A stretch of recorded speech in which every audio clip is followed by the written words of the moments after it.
Assalamualaikum warahmatullahi wabarakatuh. Alhamdulillah, syukur kehadiratnya kita berjumpa kembali di majelis ilmu ini. Mudah-mudahan kita bersama dianugerahi sehat, mudah rezeki, dan bahagia oleh Allah Subhanahu wa Ta'ala.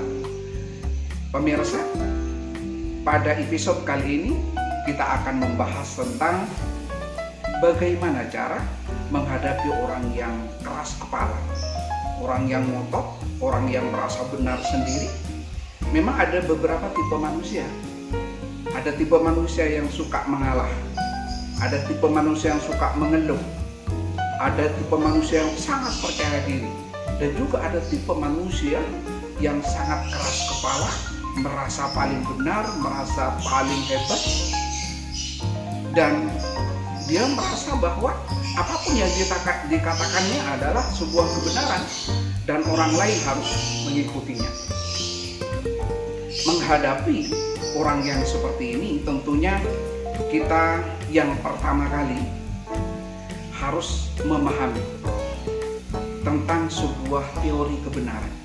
Saya ulangi, memahami tentang sebuah tingkat kebenaran. Tingkat kebenaran yang pertama adalah kebenaran opini atau asumsi. Kebenaran ini tingkatnya paling rendah karena belum tentu benar, karena menurut asumsi yang ada dalam pikirannya. Dan orang kadang-kadang ngotot, kadang-kadang merasa benar padahal itu hanya karena asumsi. Kemudian yang kedua, namanya kebenaran isu, kebenaran rumor, beredar di surat kabar, beredar di televisi, beredar di media bahwa ada rumor seperti ini. Dan ini kebenaran isu ini dan rumor ini berada di atas tingkat kebenaran opini dan kebenaran asumsi. Kemudian ketiga, ada kebenaran fakta, faktual. Ada kebenaran data, berbasis kepada data. Nah, kebenaran ini yang sebenarnya yang kita cari. Karena orang yang memiliki data, memiliki fakta, memiliki dalil, memiliki fondasi keilmuan yang cukup, ini yang sebenarnya yang kita cari. Oleh karena itu, orang yang keras kepala itu disebabkan 3 hal ini. Yang pertama, dia keras kepala disebabkan dia punya opini, punya asumsi. Dia merasa bahwa asumsinya sangat benar. Dia merasa bahwa opini yang ada di otaknya itu benar-benar terjadi. Sehingga ketika ada orang yang membantahnya, dia marah. Ketika ada orang yang meragukannya, dia marah. Maka apa yang disampaikannya dianggap sebuah kebenaran dan orang lain harus mengikutinya. Padahal kebenarannya hanya kebenaran tingkat opini, tingkat asumsi, tingkat anggapan dirinya, yang belum tentu secara fakta merupakan sebuah kebenaran. Yang kedua, dia memiliki kebenaran tapi tingkatannya hanya isu. Dia mendengar isu ini, yang mendengar rumor ini, rumor dan isu yang berseliweran seperti itu membangun cara berpikir dia, keyakinan dia bahwa apa yang diterimanya adalah sebuah kebenaran. Sehingga dia menyampaikan kemana-mana dan orang lain harus mempercayai bahwa ini adalah sebuah kebenaran hakiki. Dan dia tidak akan pernah menyerah Dan bahkan siapapun yang mengatakan bahwa itu tidak benar, dia akan emosi. Orang ini sangat keras kepala. Yang ketiga, orang keras kepala karena memiliki fakta, memiliki data, memiliki dalil, memiliki logika yang masuk akal. Nah, sebenarnya orang yang mempertahankan karena memiliki fakta, memiliki data yang cukup, orang ini sebenarnya tidak bisa dianggap keras kepala. Dia memiliki sebuah komitmen bahwa dia akan mempertahankan kebenaran yang dia tahu. Dia juga punya dalil. Akan tetapi orang keras kepala itu adalah orang yang hanya memiliki kebenaran opini atau kebenaran asumsi, atau yang tingkatnya di atas hanya kebenaran isu atau rumor.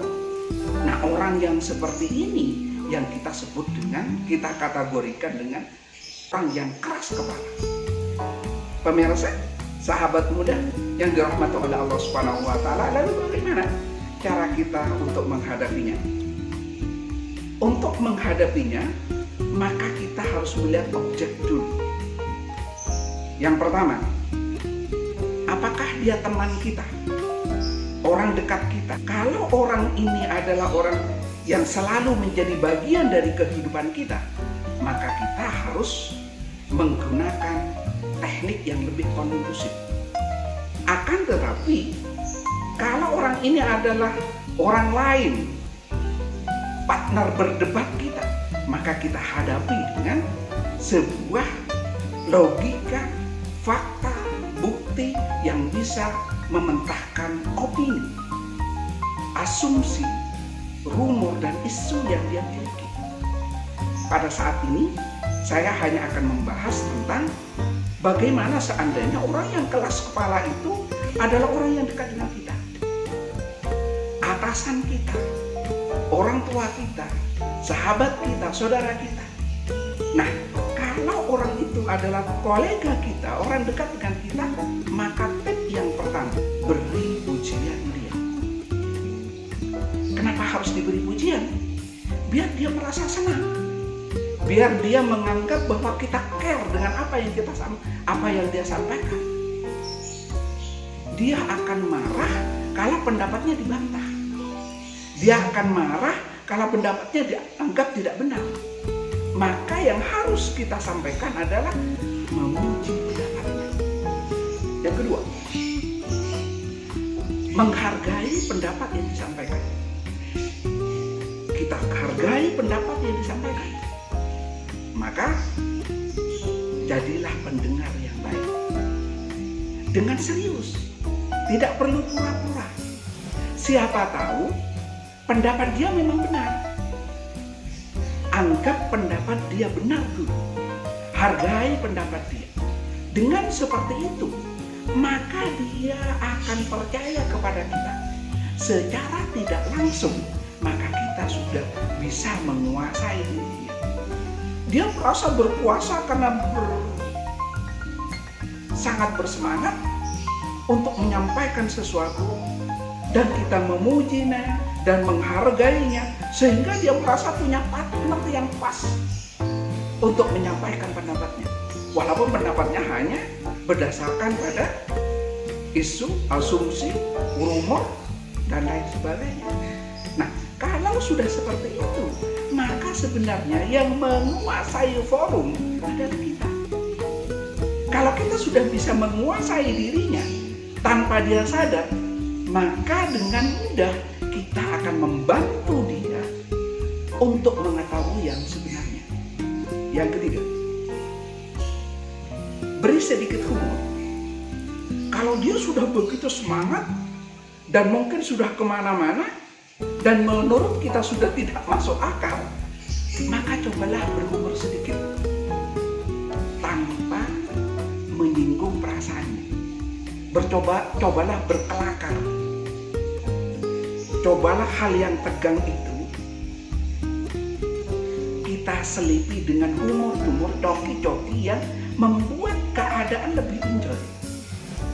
Dengan seperti itu, maka semangat dia untuk menyampaikan sesuatu lebih kolindo, Dan itu akan memudahkan kita untuk menyampaikan kebenaran nantinya pada saat yang tepat. Makanya harus sabar, makanya harus cerdas menghadapi orang seperti itu. Yang keempat, walaupun Anda sudah tahu bahwa pendapatnya salah, jangan katakan salah.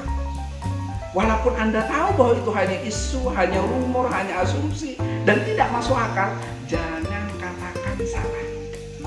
Tetapi giring untuk menemukan kebenaran sejati dengan cara memberitahukan rasionalitas dari apa yang dia sampaikan.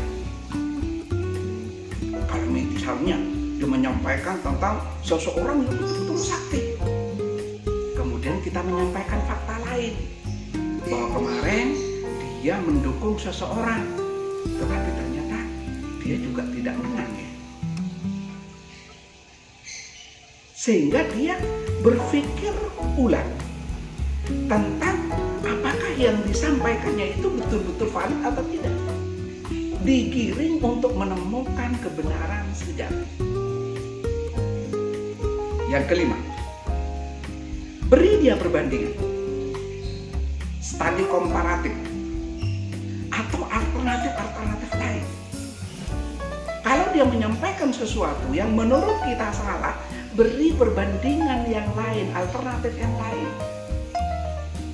Karena kita sudah care padanya, sudah memujinya, menghargainya, kita juga merasa bahwa kita menerima pendapatnya, maka kita untuk menyampaikan perbandingan atau alternatif yang lain, insya Allah diterima.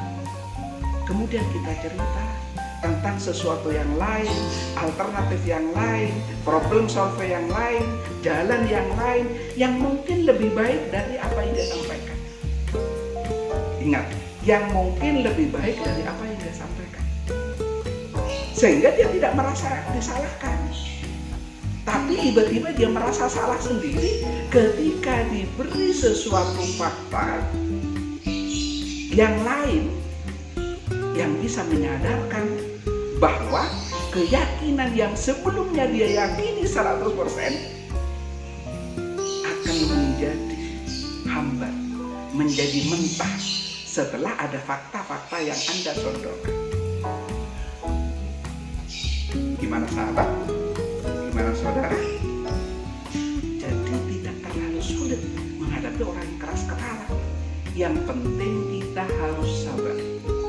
Sekali lagi, pujilah dia, hargai dia, ajak dia tertawa, kemudian carikan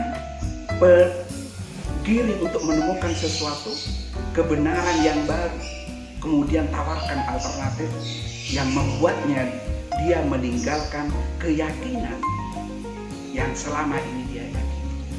Maka insya Allah dengan cara seperti ini dia tidak marah sama kita tetap dihormati, tapi kita bisa menyelesaikan masalah dengan cara yang cerdas. Insya Allah pada episode yang berikutnya kita akan membahas bagaimana cara menghadapi orang yang keras kepala tetapi bukan orang kita, bukan teman kita. Assalamualaikum warahmatullahi wabarakatuh.